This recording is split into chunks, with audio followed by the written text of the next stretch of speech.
আরেকটি বিষয় আসি। এই যে সপ্তাহের মধ্যে একটা নিউজ দেখলাম কিশোরগঞ্জে, এইরকম কিশোরগঞ্জে তার বাবা নাকি ওসিয়ত করে গেছে, তার পিতা ওসিয়ত করে গেছে যে আমি মৃত্যুবরণ যখন করব, তখন আমার মৃত্যু যখন ঘোষণা হবে তখন আমার বাড়িতে ঢাক ঢোল গান বাজনা যেন বাজানো হয়, এটা ওসিয়ত করে গেলাম। কতটা ইসলামহীন লোক, কতটা! দেখেন, ইসলামের জ্ঞান তার ভিতরে নেই। যদি থাকতো তাহলে এই ওসিয়ত করে যেত না। কথা বুঝতে পারছেন? নাদান লোক, নাদান। নাদান বুঝেন? বোকা বোকা। ছেলেদেরকে বলে গিয়েছে, ওসিয়ত করে গিয়েছে, আমি যখন মৃত্যুবরণ করব তখন এইরকম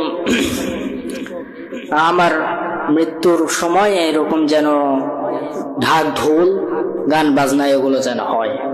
এটা ওসিয়ত করে গেছে তার সন্তানের কাছে। কতটা নাদান লোক, কতটা নাদান, কতটা বোকা!